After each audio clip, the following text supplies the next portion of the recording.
네. 네. 지금 시작하셔야 될 것 같아요. 아, 그래요. 알겠습니다. 자, 우리 주아 어머니, 우리 이준이 어머니, 네, 세연이 어머니십니다. 안녕하세요. AI 막 이렇게 해가지고 애들 이렇게 양육하는 게 복잡해요. 그러니까 예전에 사실 정보가 한정돼 있고 이렇게 들을 수 있는 곳에만 들을 수 있는 시절에는 그냥 그게 맞다고 생각하고 키우면 됐는데, 지금은 조금만 관심 가지고 유튜브 검색하고 네이버 검색하고 뭐 이러면은 진짜 세상에 그렇게 똑똑한 사람들이 왜 이렇게 많아졌는지, 누구 말이 맞는지 도저히 알 수가 없습니다. 도저히 알 수가 없고, 이럴 때일수록 사실 한 국가의 위기 사태가 발생이 됐거나 아니면은 무슨 중요한 선택을 할 때 반드시 필요한 게 국가에 운영되는 철학이잖아요. 기준이고. 작게는 이제 가정도 아이들 키울 때도 그렇기 때문에 지금은 사실 많은 정보량보다 아이를 어떻게 양육을 해야 될 건지, 어떤 기준, 목표점, 또 가정의 교육 철학, 크게는 그런 것들을 좀 가지고 있는 게 대단히 중요합니다. 그걸 좀 써보시는 걸 권해드려요. 그래야 거기에 맞는 정보들을 선별해서 내 아이에게 유익한 것들을 할 수가 있습니다. 그렇지 않으면 진짜 힘듭니다. 예전에는 보통 옆집 아이가 비교 대상이었잖아요. 잘 가다가 옆집 아이 얘기만 들리면은 나의 지금껏 해오던 모든 교육관이나 철학이 다 무너지고 갑자기 급선회해서 그쪽으로 달려가기 시작하거든요. 지금은 옆집 아이가 아니라 온 동네 아이들이 다 어서 이렇게 똑똑한 애들이, 나는 내 아이가 이 정도 하면 잘할 줄 알았고 또 이렇게 가면 될 줄 알았는데, 이제는 뭐 옆집 아이뿐만 아니라 온 동네 아이들이 나타나다 보니까 그때마다 특히 우리 자녀를 키우는 어른의 입장에서는 한정된 지식 안에서 그걸 선택하고 결정하는 게 대단히 혼란스럽습니다. 어떤 게 맞는 건지를 도대체 알 수가 없어요. 2024년 대입 개편안입니다. 요거는 방대한 양인데 교육부 자료부터 해서 그거를 좀 제가 요약을 했습니다. 그러니까 쉽게 말하면은 두 가지인데, 하나는 내신 평가 방식이 달라진다는 거죠. 근데 그게 대표적인 게 지금 현재 올해부터 실시되고 있는 고교 학점제가 이 대표적인 변화입니다. 그러니까 요게 쉽게 말씀을 드리면은, 이전에는 우리가 진로를 선택을 할 적에 대학을 들어갈 때 학과를 선택을 하잖아요. 자기 점수에 맞추든 뭐 환경에 맞추든. 근데 지금은 이게 한 3년 정도 당겨졌다고 보시면 됩니다. 그러니까 고등학교 이미 들어갈 때 이 아이가 앞으로 어떤 공부, 어떤 진로를 갈 것인지를 미리 정하고 고등학교를 선택하고, 고등학교에 가서도 그 진로에 맞는 과목을 선택을 해야 되는 시대가 왔고요. 그러다 보니까는 이제 지금 현재 작년까지, 지금 올해 고2, 3들이 하고 있죠. 9등급제로 해서 성적순으로 줄 세우기가 아니라 1등급에서 5등급제로 축소가 됐습니다. 그리고 두 번째는 이제 내신 평가에서도 논서 수령이 늘어나고, 심지어 수능에서도 이런 국어나 수학 3구 영역에서 선택이 다 사라지고요. 문이과 공통으로 다 갑니다. 그리고 심지어 2028학년도부터 원래 계획이었었지만 그게 한 학년도 늦춰지면서 2029학년도부터는 수능에서도 논서 수령이 나올 거라는 얘기가 있습니다. 사실 이것도 지금 이번 달 정도면 이미 지금 확정이 돼서 나와야 되는데, 이것도 좀 살짝 느려지고 있는 상황입니다. 어쨌든 전체적인 흐름은 이렇게 가고 있고, 그 흐름의 핵심이 이 고교 학점 문제입니다. 그러니까 여기서 이 9등급제에서 5등급제로 바뀐다는 얘기는 큰 변화가 하나 있거든요. 이 무슨 뜻이냐면, 9등급제는 세분화돼 있죠, 상위권들이. 근데 5등급제는 이 9등급제에서 앞에 1, 2등급 맡는 아이들이 5등급의 맨 위에 상위권으로 포진된다는 뜻입니다. 그러니까 1, 2등급 아이들이 1등급으로 싹 들어온다는 뜻이에요. 그리고 내신 평가에서 논서 수령이 늘어난다고 했지만, 사실 지금 현재 수행평가 아이들 치르는 걸 보면은 그 수행평가에서 대단히 큰 변별력을, 아직까지 현재까지는, 원래 취지는 그렇지 않은데요, 현재까지는 그렇게 큰 변별력을 갖기가 대단히 어렵습니다. 그러다 보니까 이 내신에서 기존에 우리가 저희들이 알고 있는 대학을 들어가는 과정 자체가 이제 점수에 의한 내신 점수에 의한 치열한 경쟁 다툼이었다면 이게 점점 완화가 되는 과정으로 가고 있어요. 그러니까 아이들의 그 내신 변별력이 조금 비중이 떨어지는 거죠. 그러면 어디서 아이들을 뽑을까요? 답은 정해져 있습니다. 면접에서, 대학별 면접에서 그 아이들의 우수한 아이들을 변별하고자 하는 구성 요소가 거기에 들어가 있습니다. 그 면접 안에는 전공별, 전공 지식에 관련된 면접도 들어가 있고요. 그 다음에 대학별 고사도 들어가 있고, 이런 것들이 이제는 대학에서 보는 면접의 요소가 굉장히 크게 됐고, 이 면접이라는 것 자체는 단기간에 이루어질 수가 없는 거기 때문에 아마 더 구체적으로 만들어지지 않을까 봅니다. 이 부분은 이미 저희가 학부모님하고 많이 다뤘기 때문에. 그러면 이 고교학점제를 한 페이지로 제가 요약을 했습니다. 한 페이지. 여러 개로 하니까 너무 막 힘들어 하셔가지고 한 페이지로 딱 하면은 두 가지로 나눠져요. 첫 번째가 진로 학습입니다. 두 번째가 진로 활동입니다. 자, 여기서 공통된 단어가 뭐죠? 진로입니다. 진로. 이게 이 고교학점제의 가장 큰 핵심입니다. 그러니까 대학 때 자기 학과에 맞춰서 들어가서 1학년 때 교양 과목, 뭐 교양 필수 과목 이런 거 선택 과목 듣다가 이제 2학년 때부터는 자기 전공에 관련된 전공 필수, 전공 선택 과목들을 계속 듣잖아요. 똑같습니다. 고등학교 1학년 때 들어가면 자기 진로를 탐색하는 시간을 좀 1년 정도 더 줘요. 그래서 공통 과목들을 1학년 때 보통 배우고 2학년 올라가게 되면 자기가 선택한 진로에 맞춰서 과목을 선택하고 학점을 취득을 하게 됩니다. 그런데 이 문제는 고교학점제가 되면서 각 고등학교별로 개설 과목이 조금씩 다 다릅니다. 그러니까 예를 들면 여기 김포고등학교 같은 경우에는 과학 거점 고등학교죠. 그래서 과학 관련되어져 있는 과목들이 조금 더 특화되어져 있고 다른 학교에 없는 과목들이 존재를 하죠. 그런 것들이 이런 겁니다. 이런 거. 이게 지금 김포제일고등학교 과목인데 2025학년도 가장 따끈따끈한 지금 1학년들이 1학년 때 다 공통 과목이죠. 그렇죠? 다 공통 과목이에요. 근데 2학년 올라오면서부터는 자기 진로에 맞춰서 이렇게 선택 과목들을 선택을 해서 들어야 됩니다. 근데 자기 진로에 맞춰서 아무 과목이나 들으면 되느냐? 그렇지 않아요. 이렇게 핵심 권장 과목이라고 해서 내가 만약에 예를 들어서 서울대 의대를 가고 싶어요. 그러면은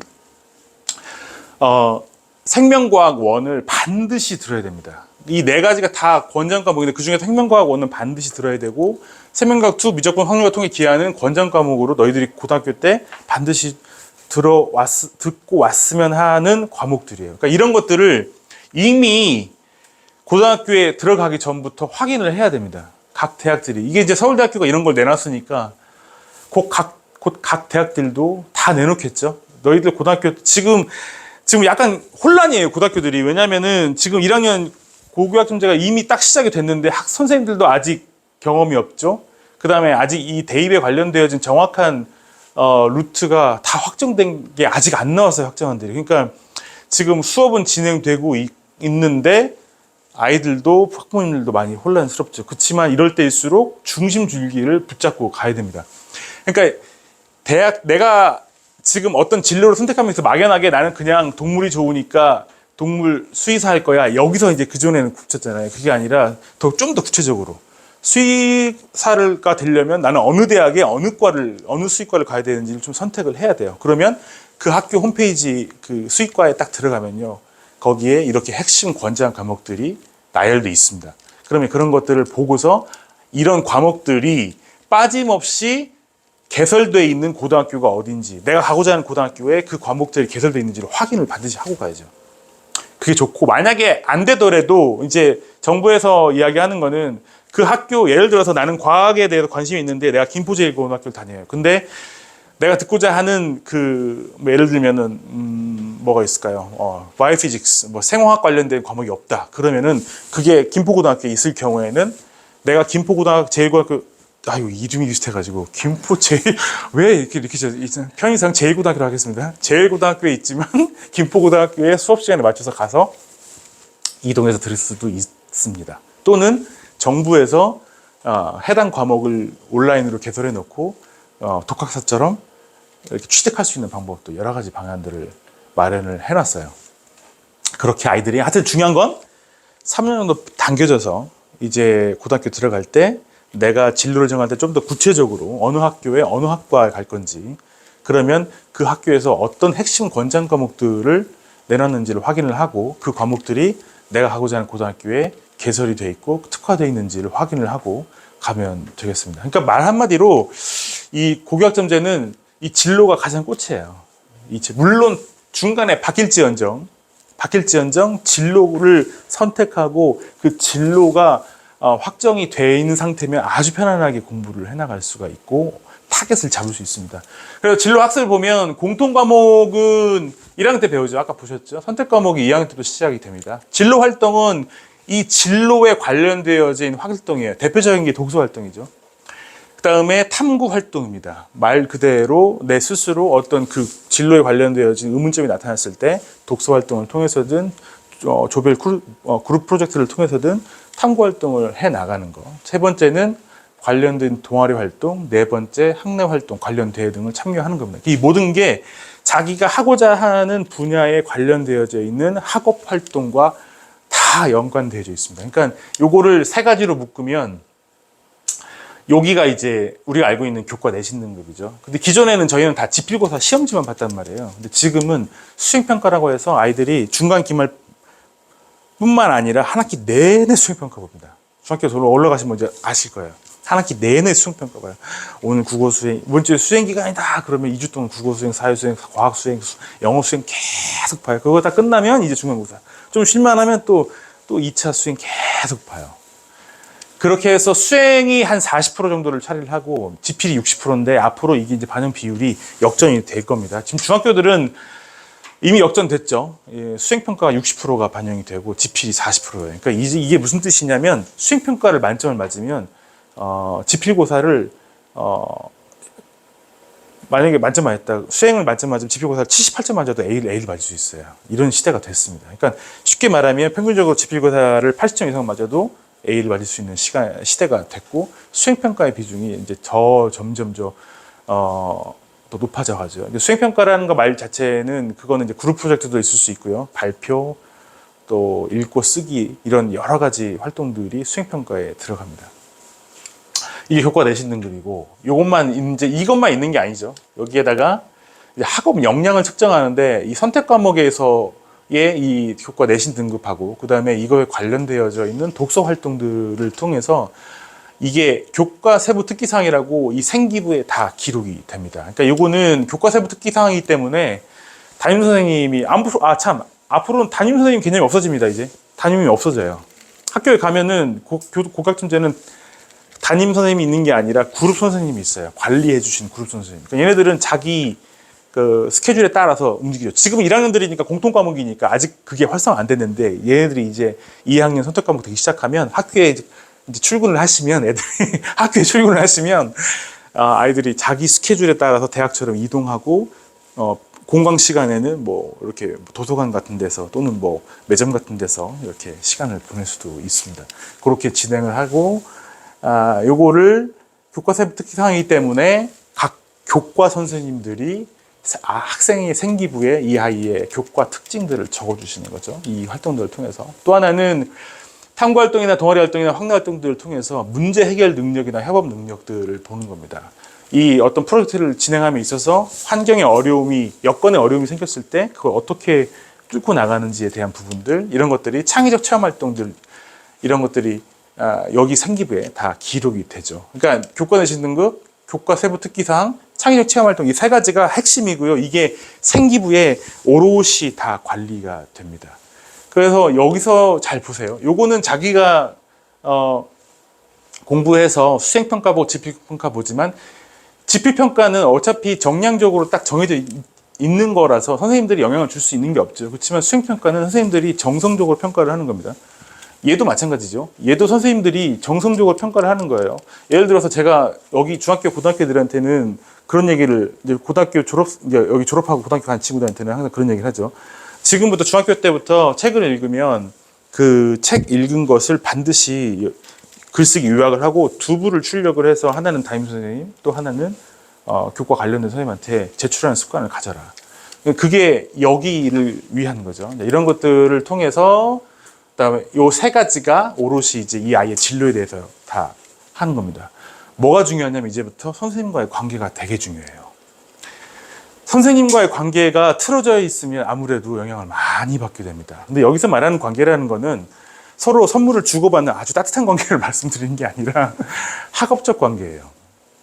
아무래도 내가 어떤 공부를 할 때, 우리 학교 다닐 때 그런 거 있잖아요. 궁금한 거 있을 때마다 선생님 찾아다니면서 질문하고 선생님이 뭐 별도로 과제를 내주시면은 그거에 대해서 스스로 학업하는 그런 학업적 아카데믹한 관계를 이야기하는 겁니다.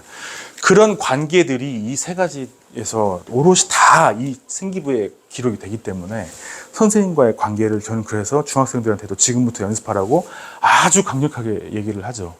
그리고 심지어 저는 어떤 문제 같은 것도 있으면, 과학 같은 문제도 있으면 제가 풀어줄 수는 있지만 학교 선생님한테 일부러 찾아가라고 더 권하기도 합니다. 그런 이유가 있어요. 왜냐하면 중학교 때 그 연습을 해야 되기 때문입니다.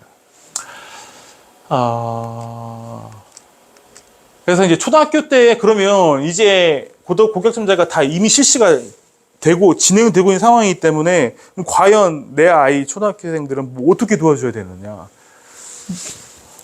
입학 관련, 중학교 입학을 앞두고 있잖아요. 그렇죠? 관련해서는 첫 번째로는 말 그대로 발전 습관 형성이에요. 그러니까 자기 진로는 자기가 찾아서 스스로 해나가는 게 이제 고착화 될 겁니다. 그래서 스스로 발전 습관을 형성하고 혼자서도 스스로 독학할 수 있는 능력 준비를 시켜야 돼요.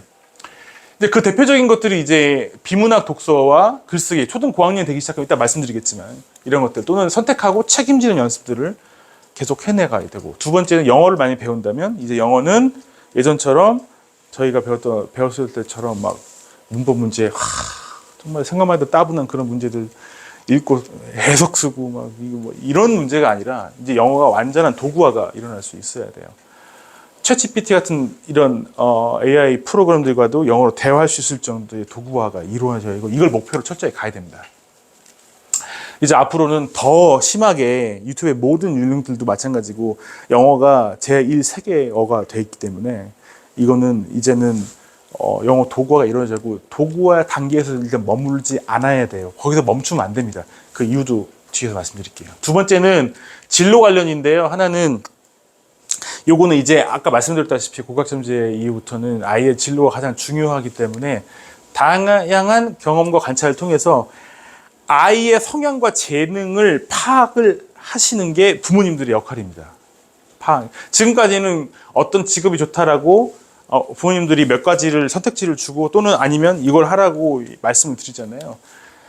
그렇지만 지금부터는 이제 아이의 성향과 재능을 파악해서 이 아이가 그 길을 갈 수 있도록 끊임없는 대화 가운데 답을 주는 대화가 아니고요. 답을 찾아가는 방식. 근데 제가 권해드리는 거는 이 대화를 이제 일주일에 적어도 한두 번 정도는 온 가족이 모여서 식사하면서라도 대화하는 정기적인 대화를 꼭 가지시길 추천을 드려요. 근데 이 대화 가운데서는 아이에게 얘야 앞으로는 진로를 네가 선택해서 고등학교 때부터는 공부를 해야 된다라고 하는 아이가 스스로 답을 찾아갈 수 있는 질문들을 계속 던져줘야 돼요. 던져줘야 됩니다. 개념이 애들이 없어요. 아직 아무 개념이 없고, 더군다나 제가 현장에서 아이들 가르치면서 정말 느끼는 거는 정말 아이들의 이 두뇌가 빈곤을 갑니다. 그러니까 언제 정말 결핍이란 걸 겪어본 적이 없잖아요. 사람은 결핍이란 걸 겪어봐야 생존 본능이 나오거든요. 자기 삶을 찾아가요. 근데 우리 이 아이들은 축복이면서 동시에 결핍이란 걸 모르기 때문에 자기가 왜 자기 삶을 찾아가야 되는지에 대한 정당성이나 동기부여를 받기가 대단히 어렵습니다. 그러니까 이런 것들을 부모님들이 계속적으로 찾아갈 수 있도록, 너는 20살 되는 순간 집 나가야 돼. 너 대학 갈 때 내가 등록금만 줄 거지 아무것도 안 해줄 거야. 계속 그 윽박 지르셔야 돼요. 너 20살 빠이빠이 엄마랑 빠이빠이. 캥거루 되고 싶어? 반협박 하셔야 돼요. 왜? 우리 아버지 세대들은 반강제적으로 결핍이라는 걸 겪었어요. 그래서 스스로 자기 삶을 찾아갈 수밖에 없었습니다. 근데 지금은 그러질 못해요. 그러니까 고등학교 대학생이 돼도 철이 없어요.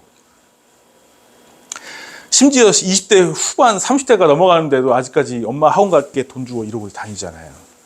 왜? 당연한 거거든. 그렇게 배운 적이 없어서 그래요. 결핍이 없으면 아이들 절대 야성 깨어나지 않습니다. 대화하셔야 돼요. 너 20살 되면 엄마는 빠이빠이야. 네가 밥 해먹어. 지금부터 밥하는 방법 배우고 아이 하셔야 됩니다. 그게 아이를 사랑하는 방법이에요. 그렇지 좀 모질게 제가 우리 학부모님들한테 간담회 때마다 말씀드린 게 있는데 내 아이를 모질게 해야 될 때 모질게 하지 않으시면은 나중에 세상이 그 아이를 모질게 대합니다. 근데 그 세상의 아이를 모질게 대할 때는요 피눈물 납니다. 그거 기억하셔야 돼요. 너무 사랑하셔가지고 자 하여튼 대화하셔야 됩니다. 대화. 근데 조금 모질더라도 아이가 스스로 찾아갈 수 있게끔 계속 해주셔야 돼요. 자극하셔야 돼요. 그게 진짜 아이 사랑하는 방법입니다. 자 이제 언어 발달을 살짝 보겠습니다. 보통 이제 우리가 어머님들 다 아이들 부모님들 키워보셨으니까 아시잖아요. 이 아이가 처음에는 한마디도 하지 않아요. 소리만 지르다가 엄마 아빠가 하는 말을 계속 1년, 2년, 3년 듣다가 어느 날 한마디 한 단어씩 이제 하기 시작하면 그걸 영상을 찍어서 막 자랑들 많이 하시고 그렇죠? 그 다음에 이제 얘가 이제 문장으로 말하기 시작해요. 엄마 밥 줘? 문장에 말하기 시작하고 7살, 8살 되기 시작하면은 말을 너무 잘해서 뭐 얄미울 정도로 말을 잘해요. 영감같이 막 말을 하기 시작을 해요. 그래서 보통 이제 취약전 아이들 6, 7세만 돼도 엄마랑 인생을 논할 단계까지는 아니지만 그래도 마음에 있는 것까지는 대화 나눌 수 있을 만큼 대화 의사소통이 가능해집니다. 그 단계에서 이제 곧 초등학교에 들어가서 물론 들어가기 전에 이미 지금은 다 한글을 떼는 과정으로 가죠. 그렇지만 전통적인 관점을 봤을 때는 이제 들어가서 동화책을 읽기 시작하고 받아쓰기를 하기 시작하면서 드디어 읽기라는 것과 쓰기라는 것을 훈련을 하게 되죠. 이 단계에서 우리나라는 동화책을 아주 많이 선호하죠. 이 동화책은 사실 목적이 한글을 떼기 위한 목적이 가장 큽니다. 그러니까 한 글자 한 글자 소리 내서 발음하고 읽고 어떻게 읽혀지는 걸 영어로식으로 얘기하면 파닉스가 되겠죠. 그거를 하게 됩니다. 잘 들으세요. 순서가 파닉스가 여기가 아닙니다. 여기서부터 시작을 해요. 그리고 나서 이 아이가 초등 고학년, 4학년, 5학년, 6학년 되기 시작하면 읽기에 변화를 주시기 시작하셔야 됩니다. 이 아이가 이제 여기까지 이제 언어를 깨우쳤죠. 자, 언어를 깨우쳤어요. 그러면 이게 언어 기본이 여기까지가 기본입니다. 그 언어로 자기가 배운 언어로 무언가를 할 준비가 되는 거예요. 여기까지. 첫 번째 기본 과정입니다. 이게 영어도 언어이기 때문에 똑같아요. 그리고 여기서부터는 이제 자기가 익힌 습득한 언어로 지식과 정보를 배우고 익히고 자기 것으로 만들어 가야 됩니다. 그러니까 이때부터는 초등학교 4학년이 시작될 무렵부터는 집에 아이들의 책을 바꿔주셔야 돼요. 바꿔주셔야 됩니다. 서서히 눈치지 못하게 변화해도 괜찮고요. 아니면 아이와 대화를 해서 한꺼번에 바꾸셔도 괜찮고요. 아니면 아이와 대화 가운데서 약속을 정해서 매일 꾸준히 얼만큼씩 읽고 써보는 연습을 하시든 어떤 방법을 하시든 중요한 건 읽는 텍스트의 종류를 바꿔주셔야 돼요. 그런데 이게 안 됐다. 대부분 여기까지는 돼요. 근데 만약 이 순서대로 안 된 채 중학교, 고등학교에 올라가면 문제가 발생하기 시작합니다. 어떤 문제가 발생할까요? 이 중학교, 고등학교의 텍스트들은 다 비문학이에요. 쉽게 말하면 자기가 깨우친 언어로, 습득한 언어로 한 분야의 지식과 정보를 습득해서 자기 것으로 익히고 더 발전시켜 가야 되는, 배워야 되는, 즉 학습의 과정으로 가는 게 모두가 다 중고등학교 때 비문학인데 이걸 안 해요. 이걸 안 한 채로 이제 중학교에 올라갑니다. 그러면 중학교에 있는 교과서조차도 읽을 준비가 안 된 상태가 되는 거예요. 그러면 시험을 준비할 수 있는 방법은 딱 한 가지밖에 안 남습니다. 뭐가 있을까요? 그게 바로 암기예요. 영어도 마찬가지입니다. 영어도 마찬가지예요. 우리 어른들도 마찬가지죠. 주변에 어른들 쭉 보세요. 고전 역사나 철학이나 아니면 경제학 책이나 어려운 비문학 책 읽으신 분 계세요? 없어요. 없습니다. 이유는 이런 훈련을 안 했어요. 그러니까 사실은 안 읽는 게 아니라 말씀들은 이제 나 그런 거 관심 없고 따분해 졸려 뭐 이제 집에 라면 끓였는데 받침대가 없으면 받침대로 아름답게 쓰시거나 아니면 좀 두꺼운 거는 이제 여름에 시원하게 배고 주무실 용도로 쓰시잖아요. 인류의 어마어마한 유산들이거든요. 근데 안 합니다. 그거는 재미가 없고 안 하고 따분해서가 아니라 사실을 명확하게 말씀드리면 못 하는 겁니다. 못 읽어요. 왜요? 읽어도 한 페이지 넘기기가 어렵고 이해가 안 됩니다. 그러니까 이게 훈련이 안 되니까 더 이상 이제 그런 책들을 읽을 수가 없는 상태가 되는 거예요. 아이들도 마찬가지입니다. 중학교 올라갔어요. 읽어도 이해가 안 돼. 그럼 선생님들이 시키는 방법은 하나밖에 없어요. 시험 봐야 되니까. 죽도록 암기시키는 거예요. 영어도 똑같습니다. 영어도 언어예요. 여기까지는 가. 그런데 그 이후에 영어로 비문학 글 읽기 연습이 안 돼 있어요. 그러니까 어떻게 돼요? 그 상태로 아이들이 지금 제가 볼 때는 초등 고학년의 거의 90% 이상은 이 훈련이 안 돼. 그러니까 어른들도 다 보면 무협지 읽잖아요. 소설책. 그러면서 책 정말 재밌게 읽고 있다고. 다른 책 안 읽어. 재미가 없대. 근데 제가 볼 때는 못 읽는 거예요. 왜냐고요?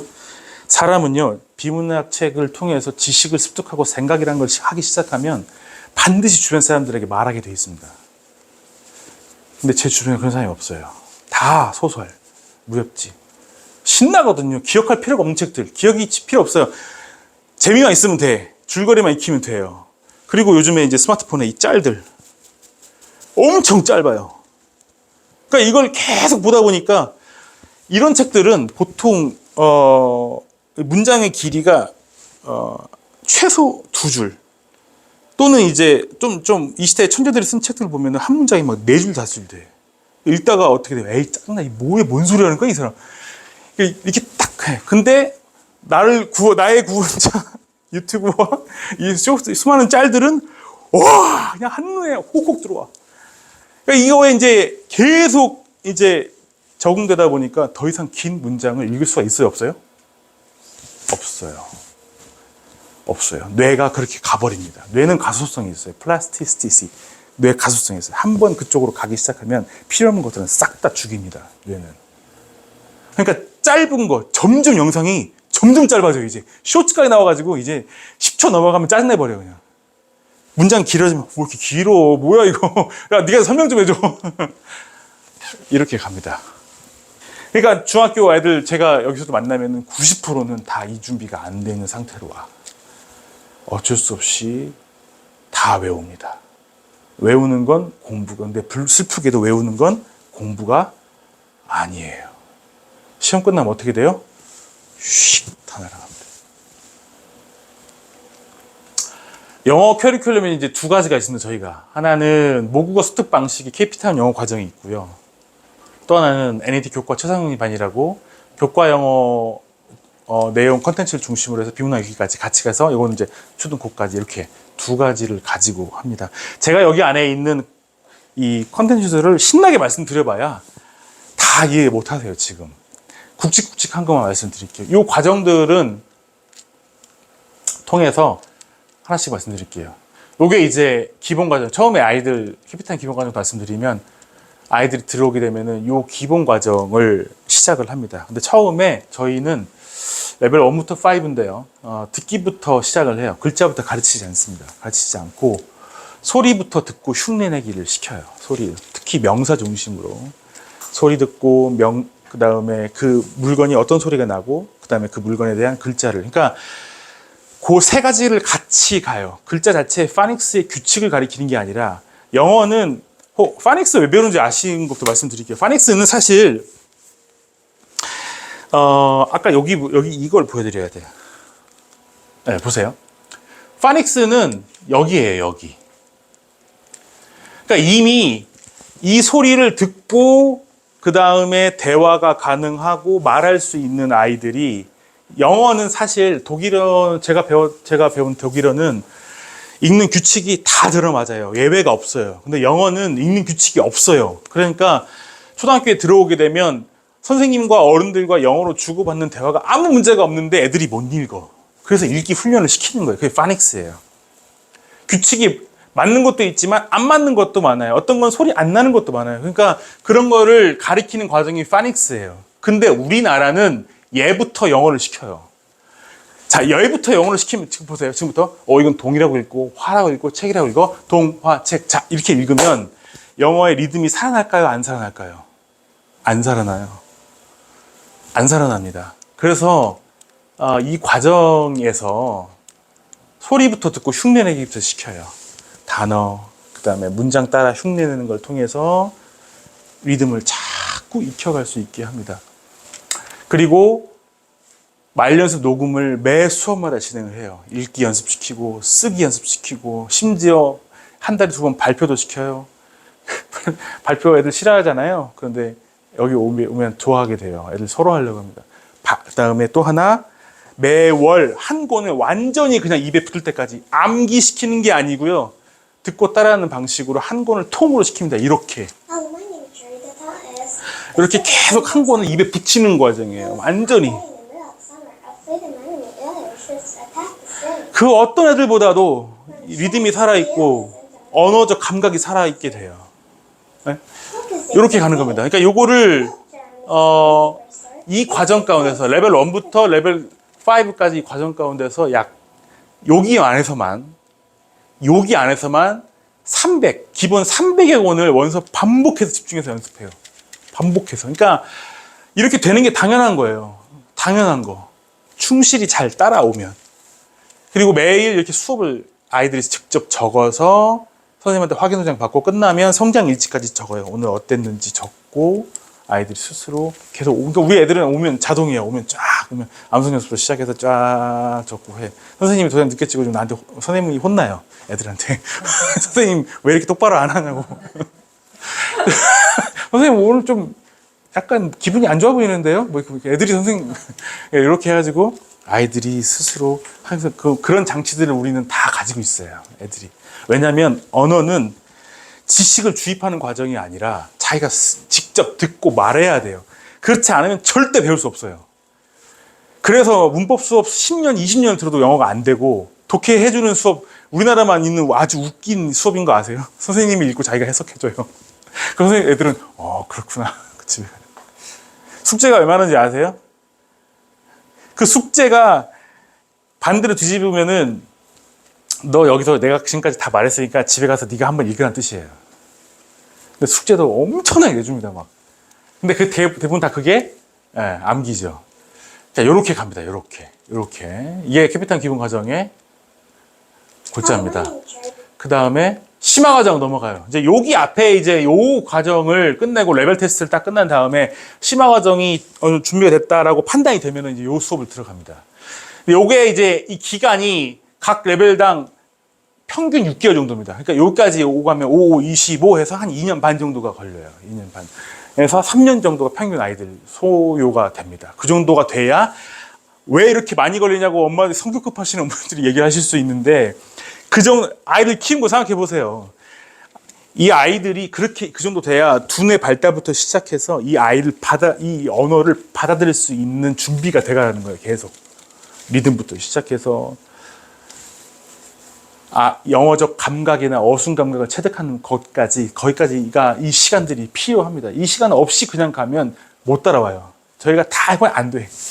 따라오기가 너무 어려워요. 이미 해석하기 바쁘고 파닉스에 막 가지고 처음에 여기 파닉스 하다가 여기 이제 김윤필이 와가지고 영어 하라 그러면 선생님 앞에서 어떻게든 잘 읽어야 되니까 막 굴려서 읽어. 근데 읽으면 리듬은 다 엉망이고 한국식 리듬이 들어가 있고 이것만 막 얼발음만 뭐 굉장히 막 얼 사운드만 굉장히 크게 막 그렇구나. 그래. 그렇게 돼요. 사람은 누구나 다 그렇게 됩니다. 그래서 심화 과정에 오게 되면 이제 그레이드 1 말 그대로 미국 초등학교 1학년에 들어가는 겁니다. 가서 언어 기본 완성 단계예요. 아까 보였던 두 번째 거기 그 단계에 가는 겁니다. 그래서 영어로 대화가 가능하고 읽기 쓰기가 가능한 것까지 계속 훈련을 시킵니다. 그리고 드디어 그레이드 3에 가면은 비문학 읽기 연습을 시작하게 돼요. 이 과정은 영어를 배우는 겁니다. 영어 문제 해결 연습을 시키고 여기에 그래머와 그다음에 꼬마 라이터라는 과정을 통해서 라이팅, 그다음에 영어 발표 훈련까지. 이제는 앞에 기본 과정에서는 주어진 책을 했다면 여기서부터는 자기들이 직접 발표 준비부터 시작해서 영어로 하는 걸 하기 시작을 해요. 그리고 중요한 거 시험과정 오기 시작하면 이제 원어민 수업을 시작을 합니다. 이유는 저도 유학 시절에 영어가 팍 터졌던 이유 중에 하나는 계기가 뭐였냐면, 저도 한 학기에, 영어 프레젠테이션 그 과목이 피지올로지였는데 그 과목이, 한 학기에 최소 3번을 무조건 발표해야 돼. 앞에 나와서, 원어민 앞에서. 그러니까 처음에 할 땐 다 아시죠? 그 대본 다 적어가지고 이렇게 보면서. 근데 그게 한 학기 5번, 6번 넘어가고, 한 학기 1년이 지나고 2학년이 됐는데 어느 순간 저도 이제 대본이 내 손에서 사라지기 시작하고 그냥 PPT 만들어 와서 말하고 애들이랑 그러니까 처음에는 질문할까봐 무서워 들어가. 질문 못 알아들으면 안 되잖아요. 질문도 오죽 빠르게 말해, 이 썩을 것들이. 전혀 배려 안 해줘요. 그래서 그래, 무서워서 들어가. 그래서 앉아있으면 막 질문하려고 그러면, 됐다고, 질문 없다고. 근데 2학년 때는 여기 손에 스크립트 사라지고 그 다음에 애들이 질문하면 그걸 어느 순간 하고 있어요. 그러면서 영어가 터져요. 정말 자유롭게 도구가 되는 거죠. 거기에 착안을 해서 이제 여기 원어민 수업할 때도 제가 원어민 선생님한테도 주문을 한 게 그거예요. 처음에 아이들 들어오면 너가 무조건 일방적으로 말하지 말고 발표 다 시켜. 그래서 여기 있는 애들 한 명씩 돌아가면서 발표 다 한 명씩 돌아가면서 발표하고 그 다음 수업을 진행해요. 그러니까 아이가 이렇게 돼요. 발표 끝나고 질문. Really? Okay, I have one question. Why was Emily sad? Oh, everyone's forgot her birthday, so Emily is sad. Did everyone really forget her birthday? No, they remember her birthday, but they prepared the surprise party, so they.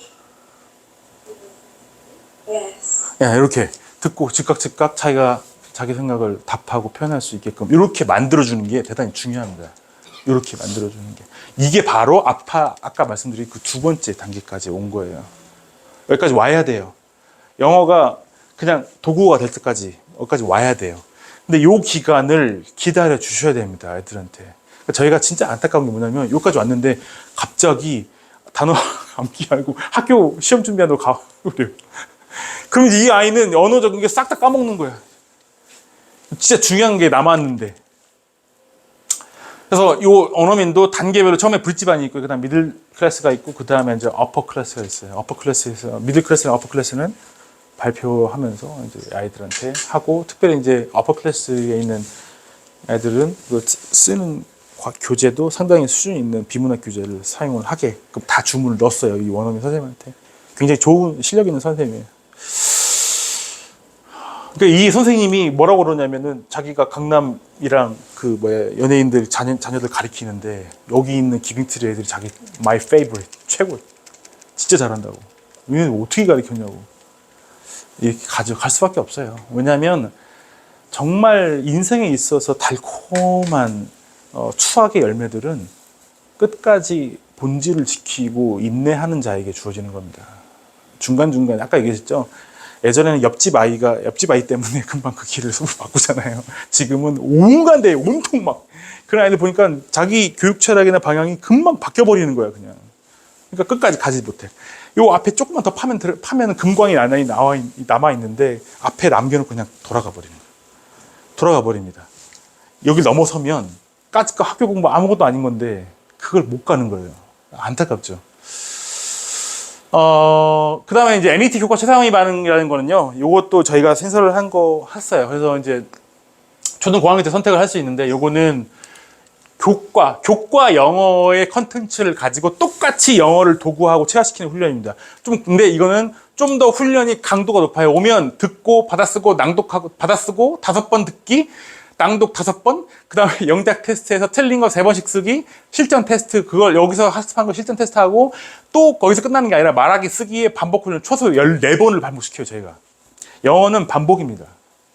반복시켜요. 그러니까 교과 영어를 완전히 체화시키는 게 목표예요. 그러니까 요렇게 아이들이 오면, 요렇게, 이걸 듣고, 받아쓰고, 낭독하고, 영작 테스트하고, 실전 테스트하고, 틀린 거 있으면 요렇게 쓰기 연습시키고, 그 다음에 이렇게 영작 테스트까지 다 보게. 애들이 이거 다 못 쓸 것 같죠? 시간 10분 딱 재고 훈련되면 다 씁니다. 그리고 이거의 바탕이 된 실전 테스트까지 다 봐요. 그리고 말쓰까지 갑니다. 영어를 못하면 바보가 돼요. 바보예요, 그거는. 이렇게 하는데. 잘 견디기만 하면 돼요. 견디기만. 그러니 학교 교과 아무것도 아닌 게 되죠. 아무것도. 그리고 이 교과 최상 위반은 2+2 시스템으로 일주일에 2번 등원하고요. 2번은 집에서 홈스쿨 과제 방식으로 저희가 관리를 합니다. 그래서 여기에는 비문학 읽기와 당연히 요약 연습 읽기가 병행이 돼요. 이게 핵심 진짜 중요해요. 이거 해야 돼. 비문학 읽기 하고 이때부터는 귀찮아도 다 이렇게 써요. 다 쓰게 만들어. 왜 쓰기가 귀찮은지 아세요? 읽기보다 더 귀찮아요. 100개 쓰기 말고 100개 쓰기는 아무 무지성으로 할 수 있어요. 무지성으로.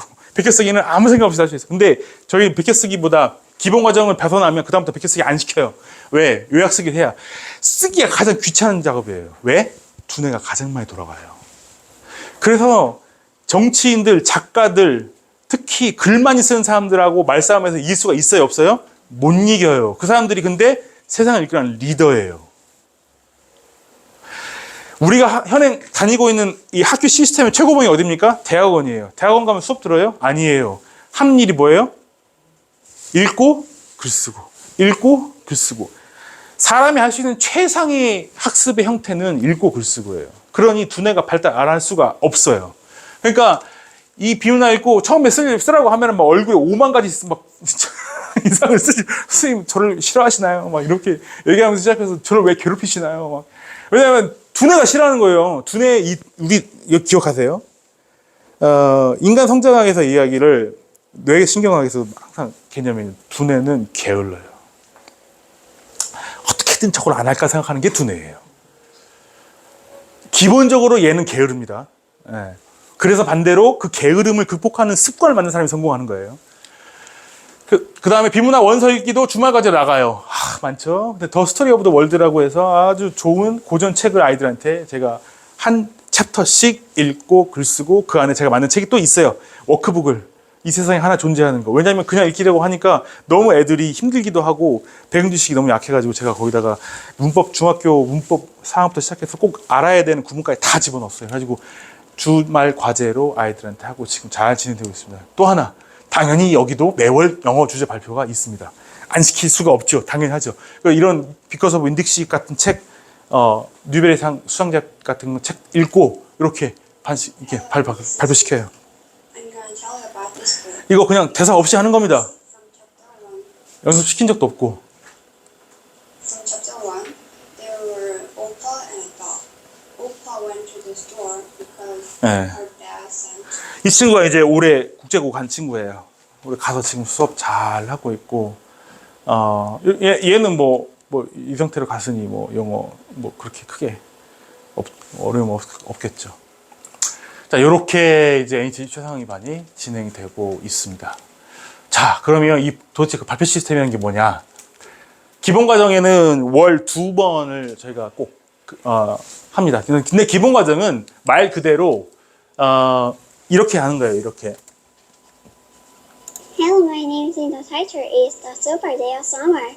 He was hot in the middle of 이렇게 하고, 또는 그 주간에 자기가 학습했던 거 Hello, 있잖아요. my name is Sarah. The title is Your Paper Supplies. Mr. Jones, Miles, and Emily go to the car. Miles is a bookstore next to the supermarket. I like to read books. 이렇게 아이들. My name is the teacher. Is the super 자, 이렇게 아이들이 앞에 나와서 자기가 학습한 거를 나와서 보고 읽더라도 발표를 시켜요. 이유는 그 발표 자체도 효과가 있지만 이걸 나와서 하기까지 과정에 아이들이 수십 번의 반복을 해요. 그렇잖아요. 앞에 나와서 애들 다 쳐다보고 있는데 못하면은 창피해 하잖아요. 그러니까 그거를 안 당하기 위해서 그건 아니지만 아이들이 그걸 하기 위해서 계속 반복해서 연습하고 그걸 노리는 거예요. 그래서 계속 기본과정 때는 계속 발표합니다. 그러니까 우리 아이들은 발표에 대해서 두려움이 없어요. 그냥 막 서로 시켜달라고. 물론 개 중에는 아주 싫어하는 애들도 몇 명 있습니다. 그 누구 집 아들이라고 말을 못 하겠는데 있어요. 근데 그 애들이니까. 근데 그리고 시방과정 오면은 이제 월 1회 이렇게 자기가 배운 책의 스토리의 한 개를 자기가 선택해서 직접 PPT를 만들어요. 그걸 꼬마 티처라고 부릅니다. 그 다음에 만드는 방법 내용까지 저희가 다 매뉴얼화 시켜놨어요. 그대로 만들어서 Hello, my name is Anju. Today I tell about story of 25, the new girl. 스크립트 없어요. Title is the new girl. Characters is Sophia and Mr. Wagner's class. Setting is time and place of the story. Time of the story is when, and place of the story is where. When is on the way. 네, 이렇게 자기가 직접 PPT 만들고 발표 연습까지 해서 와서 대본 없이 이렇게 당연히 중고등 수행평가는 누워서 떡 먹기입니다. 그렇게 훈련이 돼요. 1년, 2년 지나가면 자기도 모르게 어느 순간에 여기 있는 책들, 원서, 여기 3, 4천 원 있는 책들을 어느 순간 섭렵하기 시작하고 그 순간이 되면 이제 드디어 아까 말씀드린 최종 단계 비문학 지문을 읽기 시작을 해야 돼요. 그게 돼야 애들이 지성이 깨어나. 진짜 그 시대에 지성이 된다 이 말이죠. 그런데 지성이 되려고 대학에 간 아이들이 대학생 만나보면 90% 이상이 대부분 이 준비가 안 된 상태로 학교에 오니까 애들이 더 발전하기가 어려워요. 우리 어른들 보면 다 알잖아요. 알잖아요. 네. 원서 리딩 시스템입니다. 어떻게 우리는 하느냐? 일단 기본 과정부터 심한 과정까지 각 레벨별 필수 원서 리스트가 이렇게 존재를 합니다. 제가 여기 있는 책들을 다 선생님들과 같이 작업해서 다 이렇게 리스트화 시켰어요. 그래서 각 레벨별로 최소 브론즈까지는 가야 돼. 여기까지는 읽어야 그 다음 단계로 올라갈 수 있는 자격을 갖추도록 해놨어요. 그래서 애들이 읽고 자기가 다 체크를 합니다. 여기 있는 책들 다 읽고 체크하고 그 다음에 심화과정 올라오면서부터는 무조건 주 1회에 한 권, 최소 한 권 읽고, 이제, 왜냐면, 그레이드 1부터는 이제 챕터북이거든요. 좀 두꺼워져. 그러니까 그런 것들을 주말로 읽고만 끝내면 안 돼요. 뭘 해야 돼요? 요약 쓰기를 무조건 시킵니다. 그럼 요렇게 이제 써요, 아이들이. 이렇게 써옵니다. 써오라고 그랬더니 4페이지를 써왔어요. 이렇게. 그런데 정말 제가 놀라운 거는 이 친구는 정말 잘 써왔어요. 오류가 없어요, 거의. 이렇게 써왔어요. 몇 가지만 제가 이제 중학교에서 좀 실수할 만한 것들만 제가 짚어주고 써와요. 이렇게 애들이 써오게 합니다. 그러니까 이 아이들이 영어가 처음에는 좀 요약서라고 하면은 막 인상 쓰고 싫어하지만 점점 이게 재밌어지는 거예요. 이게 내가 이만큼까지 쓸 수 있어? 이렇게 쓰는 아이들이 몇 명이나 될까요? 이게 5학년 아이입니다, 이 아이. 또 우리는 매월 이제 매주 한 번씩 액티비티가 세 번이 있는데 그 중에 하나가 이제 원서 리딩 액티비티가 있죠. 그렇지만 그 마지막 주 원서 리딩 액티비티에는 이 북토크라는 걸 해요. 그래서 아이들하고 같이 이렇게 맛있는 과자도 좀 갖다 놓고 그때는 한 달 동안 읽었던 책들 중에서 재밌는 걸 친구들에게 서로 이야기도 해주고 또 때로는 이렇게 원서 자기가 읽은 거를 원서 패러디도 이렇게 막 써보게끔 해요. 다 영어로 적은 겁니다, 애들이. 이렇게 적게끔 하죠. 해서 이 원서 리딩의 과정을 끝까지 아이들이 챕터북에 갈 수 있게끔 하는 거예요. 그거 잠깐 보여드릴게요. 이게 소리가 너무 커가지고 제가 아까 틀었다가 깜짝 놀랐어요. But it's gonna be a good day. Though things are going sideways, I got a smile on my face. Nothing's gonna break me down, 'cause I know whatever happens, he knows he'll never leave me alone. I'll be okay, and it's gonna be a good day. 보세요. 애들이 어떤 분이 보면 야, 애들이 이렇게 책을 이렇게 재밌게 읽어요? 놀라세요. 근데 사실 이제 앞에 과자가 있으니까. 트릭이네. 과자가 있으니까 이제 사실 막 더 즐거운 거야. 막 입에 들어가니까. 근데 아들 혹시 키우시면 계세요? 아들? 이제 한 가지 팁을 드릴게요. 아들을 키우실 때, 아들과 이야기를 나누실 때는요, 내가 이 아이에게 뭔가 효과적인 이야기를 한다고 하실 때는 말부터 꺼내시면 절대 안 됩니다. 일단 배부르게 해주세요. 네. 남편 보시면 아시잖아요. 집에 오면 밥 줘부터 얘기하잖아. 왜냐하면 남자는 이게 채워져야 기분이 산뜻해져요. 남자애들은 뭔가 사탕이라도 하나 물려줘야 돼. 그래야 기분이 싹 업되면서 상대방이 어떤 말을 해도 근데 밥을 안 먹인 상태에서 얘기를 하기 시작하시면 이제 어떤 말을 해도 안 들어갑니다. 남자는 먹이세요. 먹이시고 네, 그렇게 하시면 됩니다. 여자는 잘 모르겠습니다. 그렇게 하셔야 돼요. 그래서 이렇게 이게 왜 그러냐면요, 이겁니다. 이게 이제 매튜 이펙트라고 해서 마태 효과라고 혹시 들어보셨어요? 마태 효과. 성경에 보면은 그 예수님이 마태 효과라고 그래서 있는 자에게는 더 있게 하시고 없는 자에게는 그 있는 것도 빼앗기리라 하는 말씀이 나와요. 근데 그게 무슨 뜻이냐면 하려고 하는 사람, 한번 긍정적이고 발전적인 흐름을 타기 시작하면 더 그 방향으로 가는 거고, 그렇지 않으면 더 마이너스로 가는 뜻이에요. 잘 보세요. 처음에 이 리딩에 있어서의 즐거움을 찾아주기 시작을 하고 그 즐거움이 계속적인 프랙티스로 이어져요. 그 다음에 요게 프랙티스 이어지다 보면 뭐가 만들어져요? automaticity, 자동 습관이 만들어져요. 그럼 이 습관이 뭘로 되냐면 이 리딩이 아주 즐거운 활동으로 바뀌게 됩니다. 애들한테. 설마요 이렇게 하시는 분들 계신데 그게 막 가능해요? 근데 그 다음에 이게 되잖아요. 여기까지 오면 거의 다 온 거야. 그 다음부터는 vocabulary growth, excellent가 붙었어요. excellent vocabulary growth가 돼요. 어휘가 폭발합니다. 그리고 good attitude toward school, 학교에서의 긍정적이고 적극적인 습관으로 바뀌기 시작해요. 그리고 마지막에 더 읽어야 된다라는 motivation이 생겨요. more motivation to read. 이게 원래 선순환 구조입니다. 근데 보세요. 이게 지금 안 돼. 그게 여기입니다. 거꾸로. 여기가 안 돼요. 재미도 없어. 그렇다고 그러니까 연습도 안 해. 자동화된 것도 없어. 그리고 읽는 게 아주 unpleasant. 막 짜증나, 불쾌해. 막 엄마 읽으라고 하면 막 딜부터 하려고 그래. 엄마 내가 읽을 테니까 뭐 사줘. 많이 들어보셨죠, 여기서? 이게 왜 그런지 아세요? 엄마 나 싫어. 그러니까 이거 내가 싫은 거 하니까 보상도 달라는 뜻이에요. 여기까지 가. 그 다음에 중학교 올라가야 되는데 여기까지 지금 안 됐단 말이에요. 단어가 쏟아져. 어떻게 해요 또? 그러니까 안 되니까 외워요. 잘 들으세요. 암기는 뇌를 파괴합니다. 두뇌 발달을 파괴해요, 아이한테. 억지로 하는 암기는 두뇌를 발달시키는 게 아니고요. 작업 기억부터 시작해서 학습 정서까지 다 파괴합니다. 그래서 보통 어른들이 더 이상 대학을 졸업하는 순간, 아니 고등학교 졸업하는 순간 공부를 안 하는 어른들의 특징 90%가 다 뭐가 있냐면 공부 진짜 싫어. 나 그거 어떻게 또 암기해? 라고 얘기해요. 암기는 공부의 정서를 완전히 파괴시켜요. 그런데 인간의 삶을 보면 진짜 공부는 대학을 졸업하는 순간부터예요. 부모의 울타리가 사라지고 자기 힘으로 본격적으로 살아가야 되는데 스스로 공부하고 배우는 자세나 정서가 다 망가진 상태야. 그러니까 어떻게 해요? 정해진 시험만 보려고 해. 학교에서 해본 게 시험밖에 없잖아. 그러니까 공무원 시험이다, 취직 준비다. 아니 세상에 할 수 있는 일이 널리고 깔려있는데 안 해. 그리고 그냥 그 길로만 가려고 해요. 왜? 학습 정서나 스스로 배우고 뭔가 하려는 게 다 깨져 있어요. 그러니까 대학 졸업하고도 엄마 아빠한테 학원 다니는 돈 달라고 하잖아요. 이렇게 엄마 학원비 이번에 그 토플 종합반 끊었는데 60만 원이야. 엄마 뜨끔하시죠?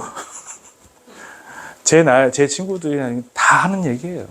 제가 나이가 20몇 살인데 지금 토플 종합반 80만 원짜리 다녀. 내 월급의 거의 한 5분의 1을 쓰는 것 같아, 제가. 진짜 심각하게 생각하셔야 돼요. 지금부터 방향이 얼마나 중요한지 생각하셔야 돼요. 지금 학교 점수 정말 중요하죠. 근데 그보다 더 중요한 게 이거예요. 아까 말씀드렸죠. 모질게 하셔야 돼요. 스스로 살아갈 수 있게끔 하지 않으면은 데리고 계속 살아야 됩니다. 여기까지만 오시면 그다음 저희가 여기 시스템이 그렇게 공을 들이는 거예요. 그러니까 애들이 오면은 물론 책 읽는 거를 선천적으로 타고나서 좋아하는 사람 없죠. 왜? 머리를 써야 되는데요. 안 하죠. 어떻게든 만들어 가는 이 원서링 시스템의 근간이 여기 있습니다. 여기. 그래서 어휘라는 건 자기가 읽는 텍스트의 수준을 높여가면서 유추하는 능력을 기르면서 커가야 되는 거지. 그걸 억지로 높인다고 외운다고 그게 자기가 될까요? 절대 안 됩니다. 그게. 그러니까 대학 졸업하고도 영어학원 또 다니는 거예요. 계속. 자기 게 아니잖아요. 텍스트를 읽을 생각을 안 하고. 과제 시스템입니다. 자, 3번만 가지고는 부족해요. 그러니까 집에서 매일 해야 돼. 이게 중요합니다. 그래서 어떤 걸 저희가 이제 이 김투수 시스템을 이렇게 이제 보내드려요. 아이들한테도 보내주고, 아이들 설명해주고, 퍼포먼스 필요하면 보내드리고. 그래서 매일 이제 여기가 3번 오잖아요. 안 오는 날, 그날 자기가 최소 일주일에 2번, 2가지를 추천하는 거예요. 하나는 하브르타 영상과 세계노트 사진을 이렇게 애들이 이렇게 영상과 사진을 이렇게 해요. 반복 습관과 임계량을 채우기 위한 과정이고 이게 성장 습관을 아이들에게 체화시키는 겁니다. 그냥 하는 거예요. 그냥 그리고 그거를 밴드 댓글로 저희 이제 오시면 아까 나중에 이제 관리 시스템 말씀드리겠지만 밴드 댓글에 아이들이 매일 올릴 때 거기에 다 댓글로 달아요. 쭉쭉쭉쭉쭉. 제가 이걸 영상을 뽑다 보니까 삼총사가 있더군요. 삼총사가. 왜냐면 특이했어요. 왜냐면 저희는 매달 이제 동기부여 시간에 슬로건을 외치고 수업도 슬로건을 외치고 시작하고 발전 성장을 위한 슬로건을 외치고 시작하고 이것도 외치고 시작하라고 했더니 이렇게 합니다. I am very happy and grateful that I can give it to today. For my future, I will steal from not as much as I can. I know what I need first, and then I enjoy doing what I want. When I actually try it, it's not at all. I will not play. I take action right away. 와, 대단하지 않습니까? 지금까지 했던 거 다 해요. 10초가 넘는 시간을. 얘도 마찬가지예요. 이거 깜짝 놀랐어요. 이 아이들. 이걸 하네? 아이고. 이거 안 되네요. 자, 요거 이렇게 넣을까요? I am very happy and grateful that I can give it to 얘도 하고 In my awesome future, I will stay away from my platform. 얘도 해요.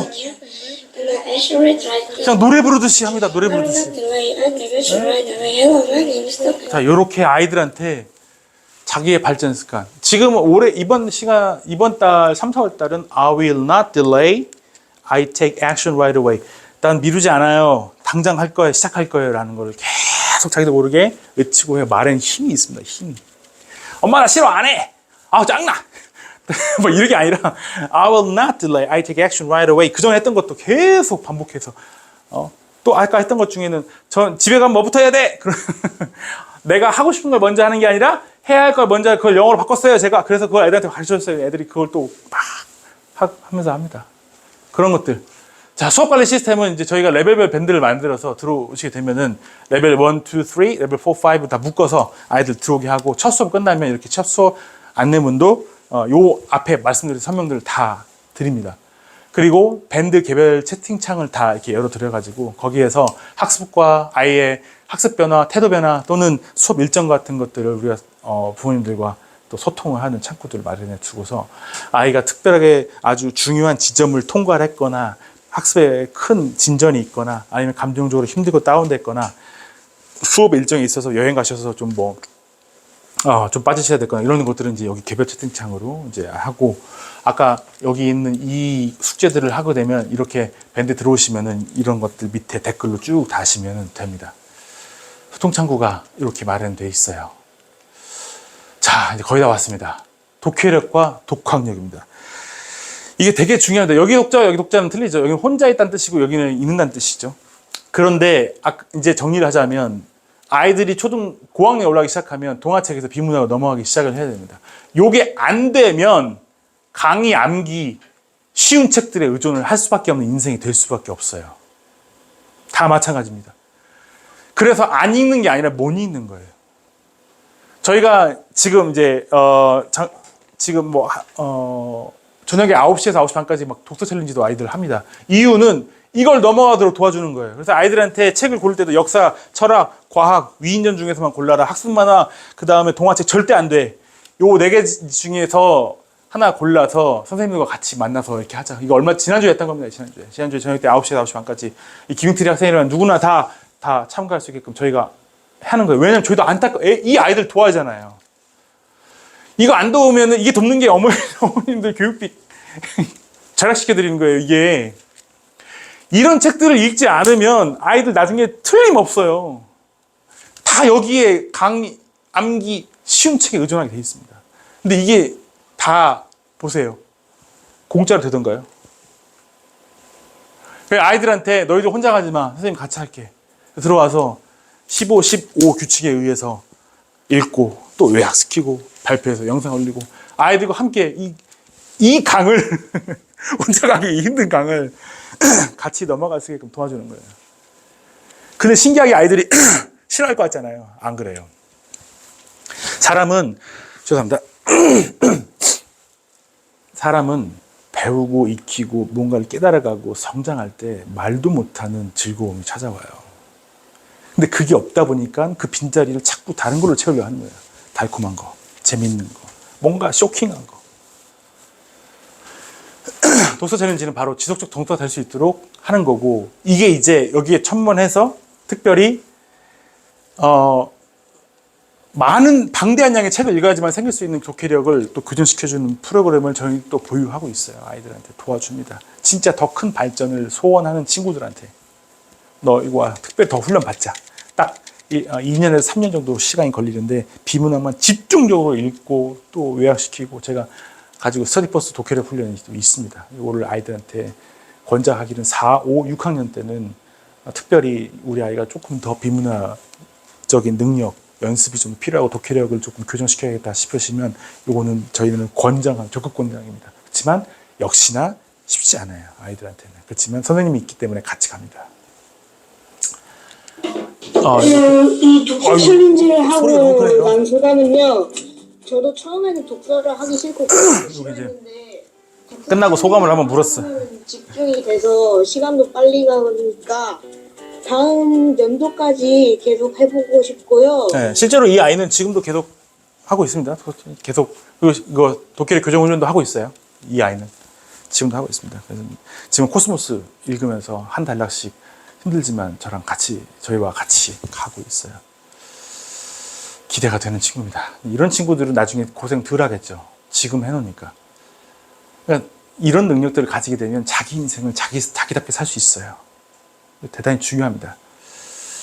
비문학 읽기. 자, 이거 글 잠깐 읽어보시죠.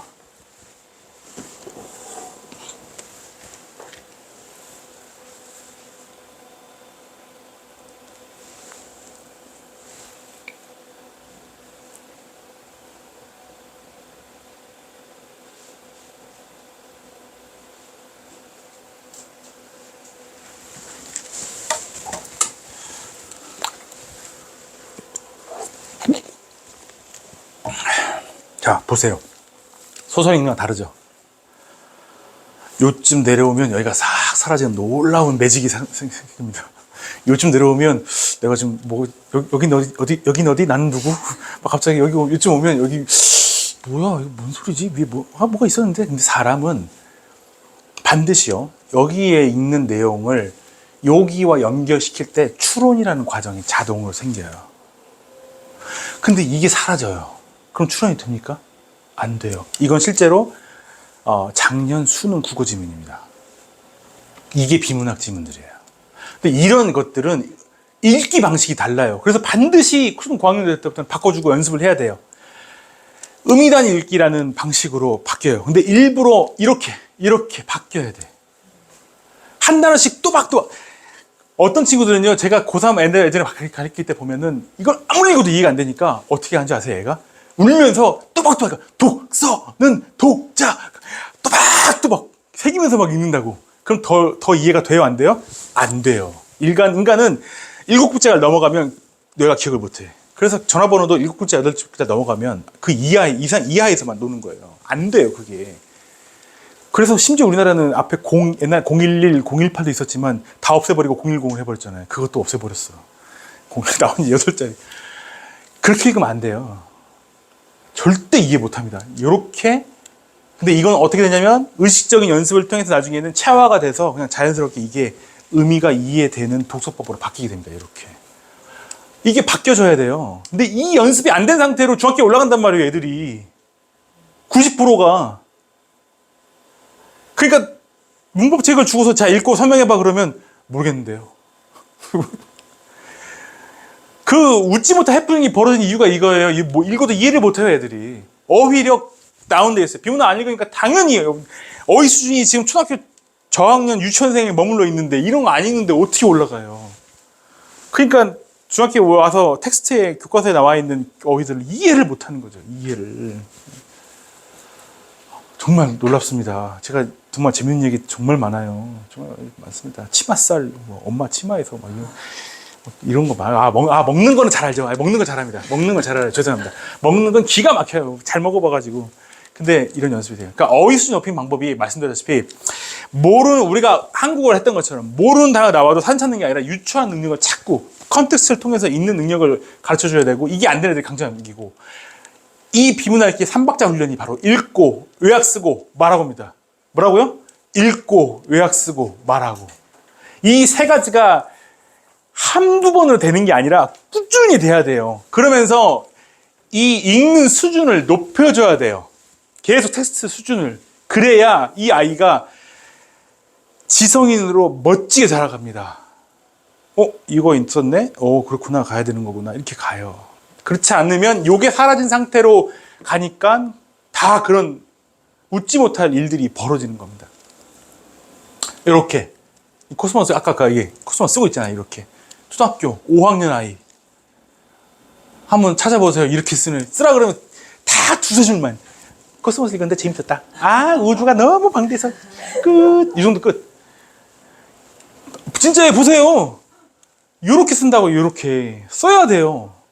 얘는 이걸 쓰면서 얼마나 머리가 터졌을까요? 그러니까 이거 끝나면 선생님 제가 태어나서 이렇게까지 머리 써본 적이 처음인 것 같아요. 머리가 쥐날 것 같아요. 당연하지. 인류에 있어서 최고의 학습은 이거야. 써야 돼, 무조건.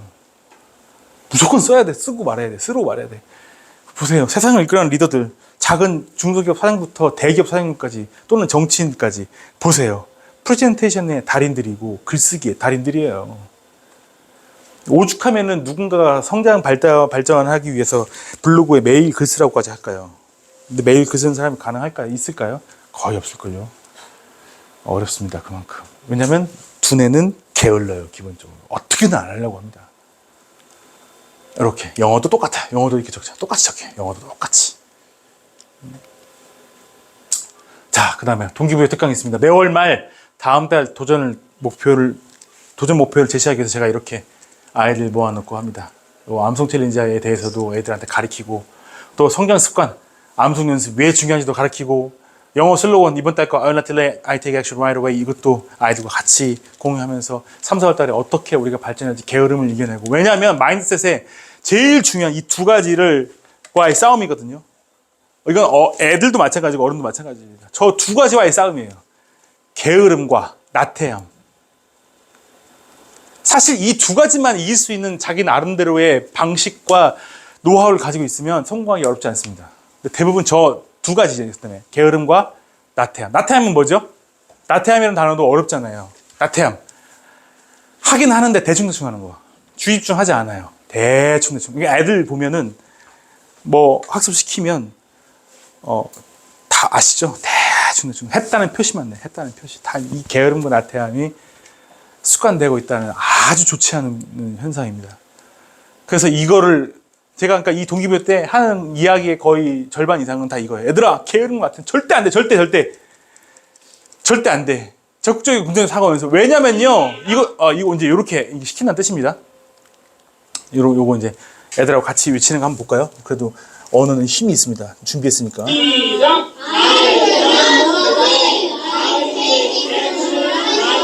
이제 이렇게 애들하고 합니다.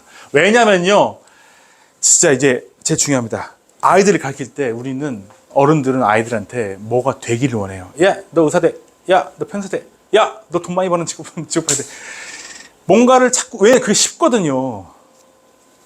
생각하기 필요도 없고. 요즘 트렌드가 뭐야? 의대래. 너 공부 좀 해? 의대 가. 왜? 의대 가면 돈 많이 벌면서 편하게 살 것 같아요. 근데 제가 볼 때는 절대 아닌데요. 안 그래요. 뭐가 되기를 원하는 게 아니고요. 이 아이가 어떤 일을 시작하든 미래를 누가 알 수 있습니까? 아무도 몰라요.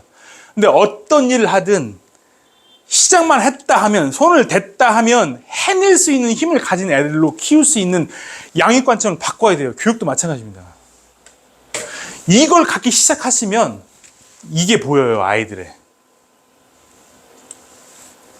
그러니까 이런 아이들이 있어요. 뭐 지금 좀 놀고요. 나중에 제가 열심히 이제 학원 다니고 공부해가지고 의대 가죠 뭐. 뭐 가죠 뭐. 이게 뭐냐면 이거에 절어 있다는 뜻이에요, 지금. 이거에 절어 있는 친구들이 이런 아이들이 될 수 있을까요? 그러면 부모님들의 아이들을 볼 때도 바뀌어요. 저 게으르면 안 되는데? 저거 습관되면 안 되는데? 하긴 하는데 나태한데? 저 굉장히 대충대충 하는데? 저렇게 하면 뭔 일을 해도 성공 못 하는데? 이렇게 바뀌어요, 아이들 양육할 때. 그러면 이 아이의 본격적인 훈련이 될 수 있습니다. 이거는 가정에서, 저희도 하지만 가정에서 하셔야 돼요. 근데 이런 것들이 훈련 안 된 상태로 학원을 보내시니까 저희들도 대략 난감이 많아요. 학습할 준비가 전혀 안 돼 있어요, 중학교 애들이. 그러니까 대부분 아이들이 이 아이는 보내줬고 이 아이한테 어떻게든 성과를 내야 안 나가니까 성과를 내야 될 거 아니에요. 뭘 시켜요?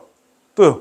암기, 대량 문제 풀이, 숙제를 미친 듯이 많이 내줘요. 그걸 해줘야 하는 것처럼 보이니까. 그게 나쁘다는 게 아닙니다. 필요한 애들이 있어요. 그렇지만 그게 우선이 아니라는 거예요.